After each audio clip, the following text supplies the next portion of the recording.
तो हेलो दोस्तों, स्वागत है आपका एक नए वीडियो में। आज का वीडियो बहुत ही इंटरेस्टिंग और इम्पोर्टेंट है। हम बात करेंगे कनाडा में फ्रेंच स्पीकर्स को क्यों स्पेशल प्रायोरिटी दी जाती है, स्पेशल ट्रीटमेंट दिया जाता है, पीआर के लिए या सिटीजनशिप के लिए। फ्रेंच की इंपॉर्टेंस कब और क्यों बढ़ी और कनाडा के इमिग्रेशन पॉलिसीज में उसका क्या रोल है, ये सब जानेंगे हम इस वीडियो में। तो अगर आप इमिग्रेशन प्रोसेस में इंटरेस्टेड हैं या फ्रेंच को लेकर थोड़ा कॉन्शियस हैं कि इसको क्यों प्रायोरिटी दी जा रही है, तो ये वीडियो आपके लिए है, बने रहिएगा एंड तक इस वीडियो में। तो सबसे पहले फ्रेंच की इंपॉर्टेंस को समझना जरूरी है दोस्तों। कनाडा में दो ऑफिशियल लैंग्वेज हैं, इंग्लिश और फ्रेंच। लेकिन अगर आप सोच रहे हैं कि फ्रेंच को इतनी इंपॉर्टेंस क्यों मिलती है, तो सबसे पहले ये जानना जरूरी है कि कनाडा का हिस्ट्री और कल्चर काफी डीपली इन्फ्लुएंस्ड है फ्रेंच से और ब्रिटिश कॉलोनी से भी।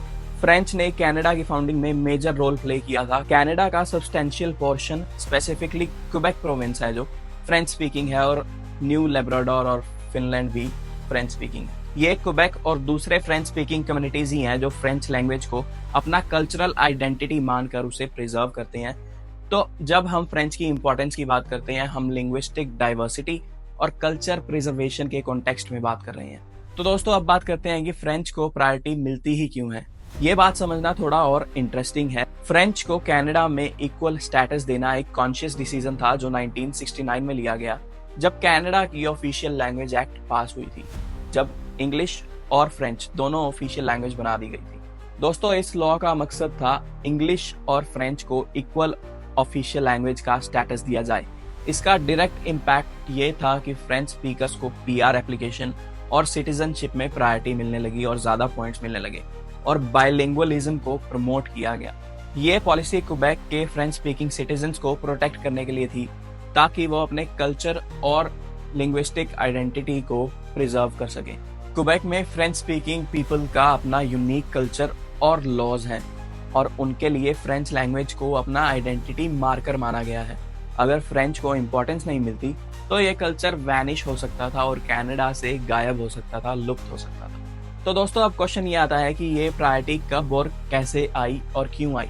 तो 1969 में जैसे मैंने बताया कि ऑफिशियल लैंग्वेज एक्ट पास किया गया, उसी में फ्रेंच स्पीकिंग कम्युनिटीज को अपने सर्वाइवर और ग्रोथ के लिए स्ट्रगल करना पड़ता था, इसीलिए ये एक्ट पास किया गया था। दोस्तों क्वेबेक में फ्रेंच स्पीकर्स के राइट्स को लेकर प्रोटेस्ट भी हुए, और उनका ये कहना था कि फ्रेंच लैंग्वेज को इक्वल ट्रीटमेंट मिलना चाहिए। 1969 में जब ऑफिशियल लैंग्वेज एक्ट पास हुई, तब फाइनली उनको बाइलिंगुअल स्टेटस मिल गया, जो कि उन्हें जॉब और इमिग्रेशन दोनों में फायदेमंद था।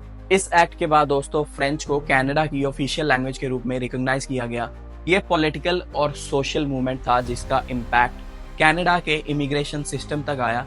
फ्रेंच स्पीकिंग इमिग्रेंट्स को पीआर और सिटीजनशिप में प्रेफरेंसेस मिलने लगे और उनको ज्यादा बेनिफिट्स भी मिलने लगे। तो दोस्तों वापस टॉपिक पर आते हैं कि फ्रेंच स्पीकिंग एप्लीकेंट्स को पीआर मिलने में क्यों आसानी होती है।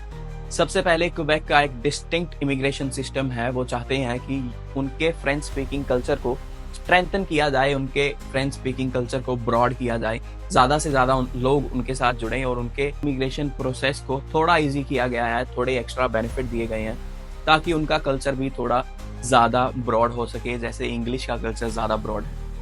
तो दोस्तों जब आप एक्सप्रेस इमिग्रेशन सिस्टम के थ्रू अप्लाई करते हैं, अगर आप फ्रेंच बोलते हैं तो आपको एक्स्ट्रा सीआरएस पॉइंट मिलते हैं। ये पॉइंट्स आपको पीआर प्रोसेस में फास्ट ट्रैक करते हैं और उसमें मदद करते हैं कि आपकी जल्दी से जल्दी पीआर हो सके। क्वेबेक का एक अपना इमिग्रेशन प्रोग्राम है जिसमें फ्रेंच स्पीकिंग इमिग्रेंट्स को ज्यादा प्रेफरेंस दी जाती है, क्योंकि उनका लैंग्वेज स्किल्स डायरेक्टली क्वेबेक की इकोनॉमी और कल्चर को मैच करता है। ये बाइलिंगुअल वर्कफोर्स का डिमांड भी क्रिएट करता है, जिससे जॉब मार्केट में भी फायदा होता है उनको। तो दोस्तों यही था फ्रेंच स्पीकिंग पीपल की इंपॉर्टेंस और प्रायोरिटी का पूरा एनालिसिस। फ्रेंच को कनाडा में प्रायोरिटी देना एक पॉलिटिकल और कल्चरल डिसीजन था, जिसका मकसद था कि कल्चरल प्रिजर्वेशन हो और बाइलिंगुअलिज्म को प्रमोट किया जाए। क्वेबेक और फ्रेंच स्पीकर के लिए ये एक स्ट्रगल था, लेकिन 1969 में ऑफिशियल लैंग्वेज एक्ट पास होने के बाद उन्हें इक्वल रिकॉग्निशन मिल गई थी, और आज भी अगर आप फ्रेंच स्पीकर हैं तो आपको पीआर प्रोसेस में एक्स्ट्रा पॉइंट मिलते हैं। तो अगर आपको ये वीडियो पसंद आया हो दोस्तों, तो लाइक जरूर करें और कमेंट करके बताएं कि आपको किस टॉपिक पर वीडियो चाहिए। और हाँ, अगर आप नए हैं इस चैनल पे तो सब्सक्राइब करना मत भूलना। मिलते हैं ऐसे ही किसी अगले वीडियो में, तब तक के लिए जय हिंद।